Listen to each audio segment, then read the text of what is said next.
Hello, and welcome to the Bore You to Sleep podcast, the podcast that will hopefully help you get to sleep. My name is Teddy, and I'm going to read a story from an old book. Not one that is particularly interesting, but one that is hopefully boring enough to get you to sleep.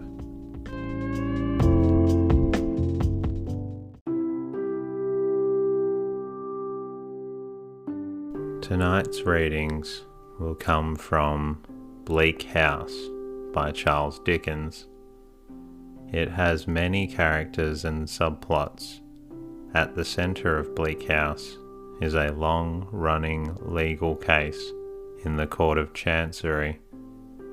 Originally published as a 20-episode serial between 1852 and 1853, with a name such as Bleak House, I believe this will be a good choice to help you get to sleep.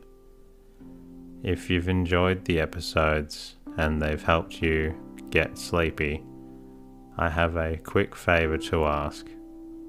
Please jump into your podcast app, leave a review and rating. It really helps out, helps me bring more episodes to you, and also helps me keep the show free.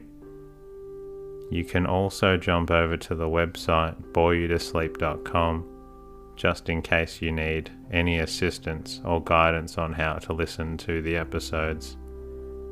In the meantime, please feel free to lie back, relax, and enjoy the episode.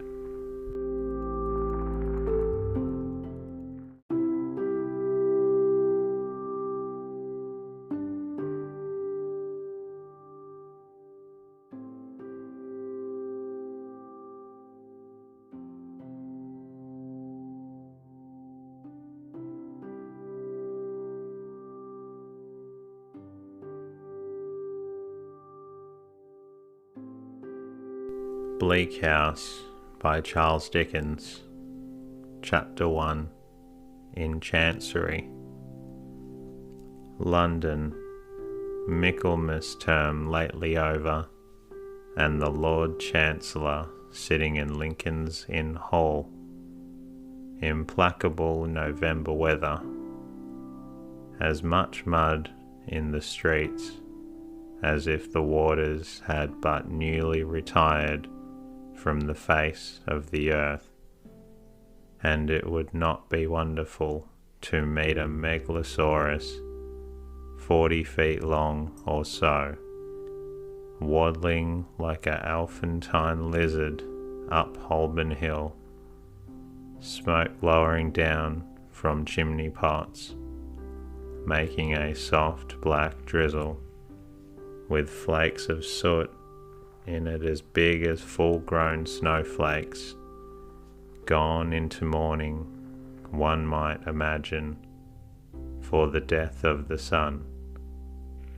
Dogs, undistinguishable in mire, horses, scarcely better, splashed to their very blinkers, foot passengers jostling one another's umbrellas in a general infection of ill temper, and losing their footholds at street corners where tens of thousands of other foot passengers have been slipping and sliding since the day broke, if this day ever broke, adding new deposits to the crust upon crust of mud, sticking at those points tenaciously to the pavement and accumulating at compound interest.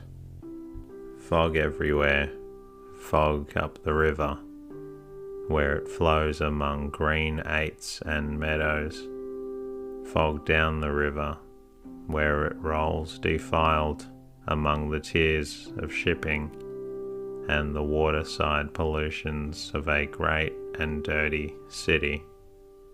Fog on the Essex marshes, fog on the Kentish heights, fog creeping into the cabooses of collier brigs, fog lying out on the yards and hovering in the rigging of great ships, fog drooping on the gunwales of barges and small boats, fog in the eyes and throats of ancient Greenwich pensioners, wheezing by the firesides of their wards, fog in the stem and bow of the afternoon pipe of the wrathful skipper, down in his close cabin, fog cruelly pinching the toes and fingers of his shivering little prentice boy on deck, chance people on the bridges peeping over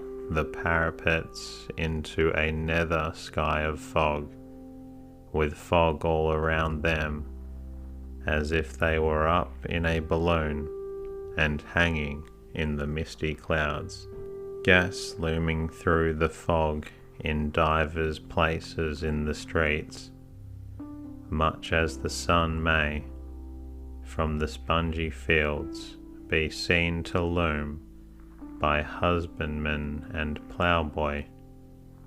Most of the shops lighted 2 hours before their time, as the gas seems to know, for it has a haggard and unwilling look.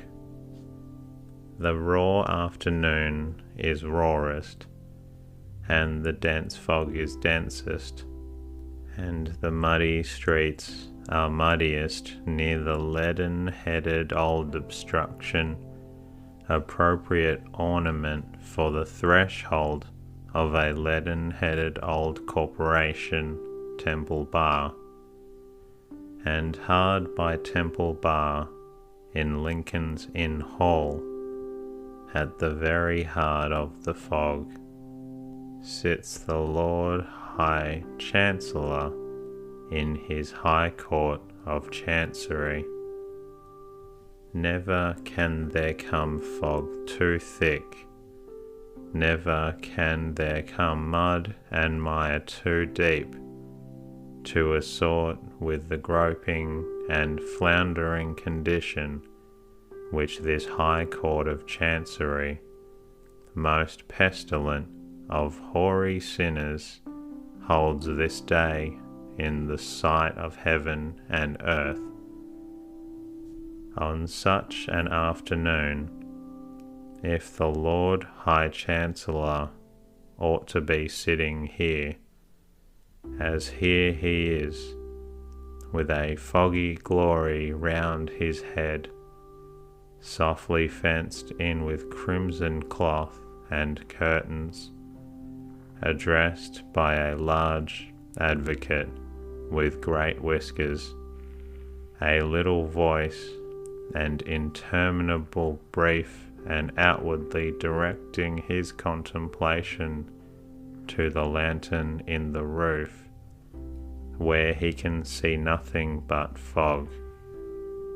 On such an afternoon, some score of members of the High Court of Chancery Bar ought to be, as here they are, mistily engaged in one of the 10,000 stages of an endless cause, tripping one another up on slippery precedents, groping knee-deep in technicalities, running their goat hair and horsehair warded heads against walls of words, and making a pretense of equity with serious faces, as players might. On such an afternoon, the various solicitors in the cause, some 2 or 3 of whom have inherited it from their fathers, who made a fortune by it, ought to be, as they are not, ranged in a line, in a long matted, well, but you might look in vain for truth at the bottom of it, between the registrar's red table and the silk gowns with bills, cross-bills, answers, rejoinders, injunctions, affidavits, issues, references to masters' reports, mountains of costly nonsense piled before them. Well may the court be dim, with wasting candles here and there. Well may the fog hang heavy, as if it would never get out. Well may the stained glass windows lose their colour and admit no light of day into the place. Well may the uninitiated from the streets, who peep in through the glass panes in the door, be deterred from entrance by its owlish aspect and by the drawl, languidly echoing to the roof from the padded day where the Lord High Chancellor looks into the lantern that has no light in it, and where the attendant wigs are all stuck in a fog bank.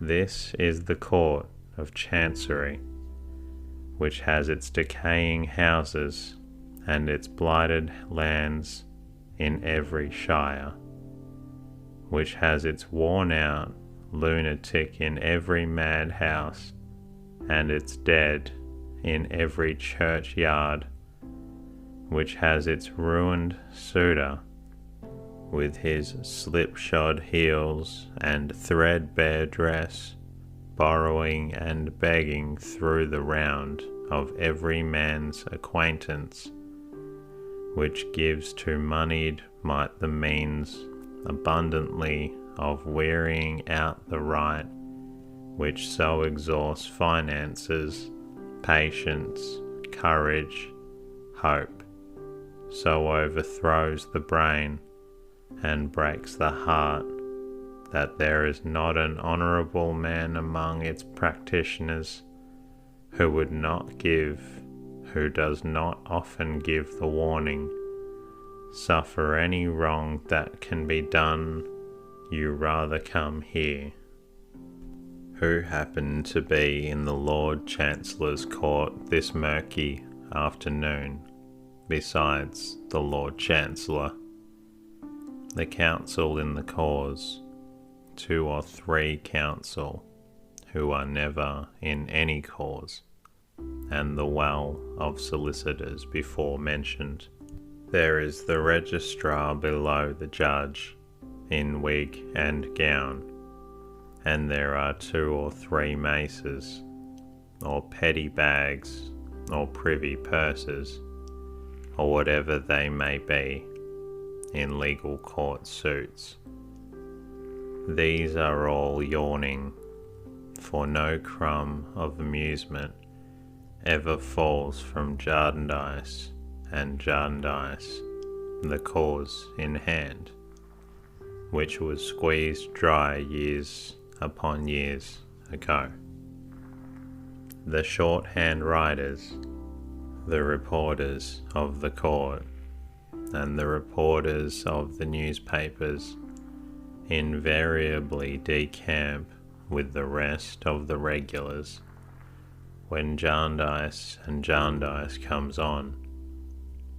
Their places are a blank, standing on a seat at the side of the hall, the better to peer into the curtained sanctuary, is a little mad old woman in a squeezed bonnet, who is always on court, from its sitting to its rising, and always expecting some incomprehensible judgment to be given in her favour. Some say she really is, or was, a party to a suit that no one knows for certain because no one cares. She carries some small litter in a reticule which she calls her documents, principally consisting of paper maches and dry lavender. A sallow prisoner has come up in custody for the half-dozenth time to make a personal application to purge himself of his contempt, which, being a solitary surviving executor who has fallen into a state of conglomeration about accounts of which it is not pretended that he had ever any knowledge, he is not at all likely ever to do. In the meantime, his prospects in life are ended. Another ruined suitor, who periodically appears from the Shropshire and breaks out into efforts to address the Chancellor at the close of the day's business, and who can by no means be made to understand that the Chancellor is legally ignorant of his existence after making it desolate for a quarter of a century, plants himself in a good place, and keeps an eye on the judge, ready to call out, "My lord," in a voice of sonorous complaint, on the instant of his rising. A few lawyers' clerks and others who know this suitor by sight linger on the chance of his furnishing some fun and enlivening the dismal weather a little. Jarndyce and Jarndyce drones on. This scarecrow of a suit has, in course of time, become so complicated that no man alive knows what it means. The parties to it understand at least, but it has been observed that no chancery lawyers can talk about it for 5 minutes without coming to a total disagreement as to all the premises. Innumerable children have been born into the cause. Innumerable young people have married into it. Innumerable old people have died out of it. Scores of persons have deliriously found themselves made parties in Jarndyce and Jarndyce without knowing how or why. Whole families have inherited legendary hatreds with the suit.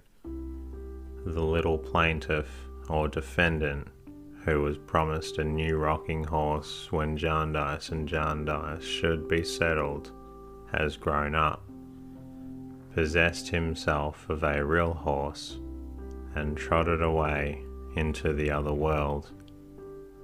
Fair words of court have faded into mothers and grandmothers. A long procession of chancellors has come in and gone out.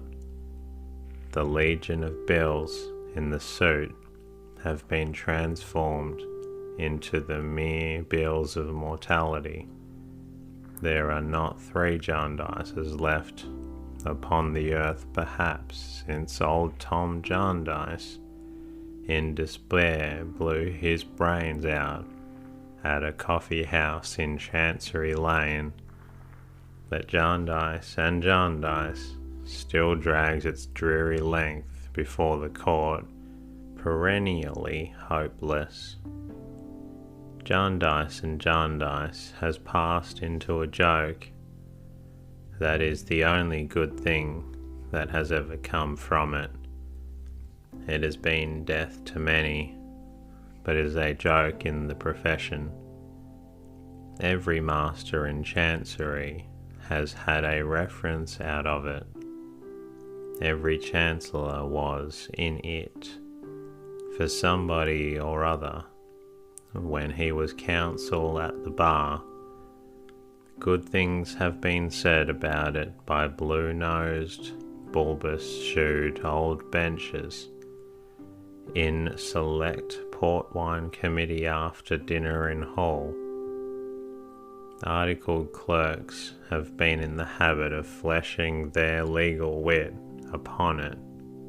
The last Lord Chancellor handled it neatly when, correcting Mr. Blowers, the eminent silk gown, who said that such a thing might happen when the sky rained potatoes, he observed, or when we get through Jarndyce and Jarndyce. Mr. Blowers, a pleasantry that particularly tickled the maces and purses and bags. How many people out of the suit Jarndyce and Jarndyce has stretched forth its unwholesome hand to spoil and corrupt would be a very wide question, from the master upon whose impaling files reams of dusty warrants in Jarndyce and Jarndyce have grimly writhed into many shapes, down to the copying clerk in the sixth clerk's office, who had copied his tens of thousands of Chancery folio pages under that eternal heading. No man's nature has been made better by it. In trickery, evasion, procrastination, spoliation, botheration, under false pretenses of all sorts, there are influences that can never come to good. The very solicitors' boys who have kept the wretched suitors at bay by protesting time out of mind that Mr. Chisel, Mizzle, or otherwise was particularly engaged and had appointments until dinner, may have got an extra moral twist and shuffle into themselves out of Jarndyce and Jarndyce. The receiver in the cause has acquired a goodly sum of money by it, but has acquired too a distrust of his own mother and a contempt for his own kind. Chisel, Mizzle, and otherwise have lapsed into a habit of vaguely promising themselves that they will look into that outstanding little matter and see what can be done for Drizzle, who is not well used when Jarndyce and Jarndyce shall be got out of the office. Shirking and sharking in all their many varieties have been sown broadcast by the ill-fated cause, and even those who have contemplated its history from the outermost circle of such evil has been insensibly tempted into a loose way of letting bad things alone to take their own bad course, and the loose belief that if the world go wrong, it was in some offhand manner never meant to go right. Thus in the midst of the mud and the heart of the fog sits the Lord High Chancellor in his High Court of Chancery. Mr. Tangle, says the Lord High Chancellor, latterly something restless under the eloquence of the learned gentleman. Mud, says Mr. Tangle. Mr. Tangle knows more of Jarndyce and Jarndyce than anybody. He is famous for it. Supposed never to have read anything else, he left school. Have you nearly concluded your argument? Mud, no variety of points. Feel it my duty, submit Ludship, is the reply that slides out of Mr. Tangle. Several members of the bar are still to be heard, I believe, says the Chancellor with a slight smile. 18 of Mr. Tangle's learned friends, each armed with a little summary of 1800 sheets, bob up like 18 hammers in a piano fort, make 18 bows, and drop into their 18 places of obscurity. We will proceed with the hearing on Wednesday fortnight, says the Chancellor, for the question at issue is only a question of costs, a mere bud on the forest tree of the parent suit, and really will come to a settlement one of these days. And that concludes the readings from tonight's episode of the Bore You to Sleep podcast. If you're not feeling drowsy yet, please feel free to listen to another episode. Until next time, good night and rest easy.